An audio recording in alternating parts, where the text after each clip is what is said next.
పాత్రికేయులకు నా హృదయపూర్వక నమస్కారాలు తెలియజేస్తున్నాను. నేడు డిసెంబర్ 3, 12, 2025 రోజున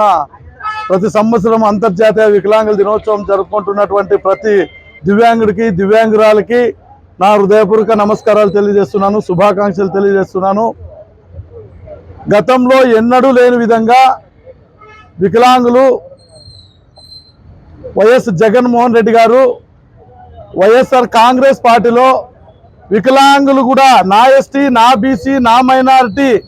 నా వికలాంగుడు అనే విధంగా జగన్మోహన్ రెడ్డి గారు పార్టీలో జగన్మోహన్ రెడ్డి గారికి హక్కున చేర్చుకుంటూ నేనున్నాను, మీకు అందరికీ దివ్యాంగులకి ఎక్కడా కూడా మీరు అవమానించబడ్డా, మీరు ఎక్కడైనా మీ పైన దాడులు జరిగినా కూడా నేను మీ పైన మొట్టమొదటిగా స్పందిస్తానని చెప్పేసి జగన్మోహన్ రెడ్డి గారు మాటిచ్చి ఈరోజు వైఎస్ఆర్ కాంగ్రెస్ పార్టీలోన రాష్ట్ర వ్యాప్తంగా ఎక్కడ దివ్యాంగులు అణచబడ్డా, ఎక్కడ దివ్యాంగులు పీడింపబడ్డా వాళ్ళందరినీ కూడా పిలిపించి ఈరోజు పార్టీలో సముచిత స్థానం కల్పించినటువంటి జగన్మోహన్ రెడ్డి గారికి నా హృదయపూర్వక నమస్కారాలు తెలియజేస్తున్నాను. ఎందుకంటే గతంలో ఎన్నో ప్రభుత్వాలు వచ్చాయి, ఎన్నో పార్టీలు వచ్చాయి. ఏ పార్టీ కూడా దివ్యాంగులను హక్కును చేర్చుకొని ఏ పార్టీ కూడా అవి దివ్యాంగులు అయితే మాకేం లేదు, దివ్యాంగుల పార్టీలో ఉంటే మాకేమొస్తుంది, దివ్యాంగులు వచ్చి ఏమన్నా బూత్కి వచ్చి ఓటు వేస్తారా అన్నటువంటి సందర్భాలు గతంలో చూసాము. కానీ వైఎస్ జగన్మోహన్ రెడ్డి గారు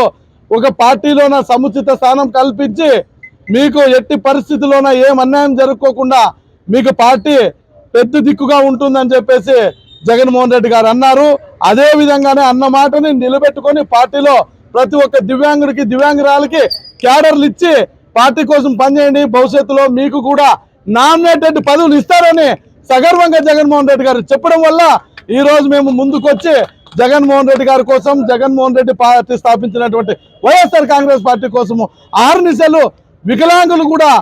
జగన్మోహన్ రెడ్డి గారు 2029 అనేది కాదు, 2027లో జమిలీ ఎలక్షన్లు వచ్చినా కూడా జగన్మోహన్ రెడ్డి గారు అత్యంత అఖండ మెజార్టీతో గెలిపించాలని, దీంట్లో ఆ గెలుపులో జగన్మోహన్ రెడ్డి అధికారం వస్తే దివ్యాంగులు కూడా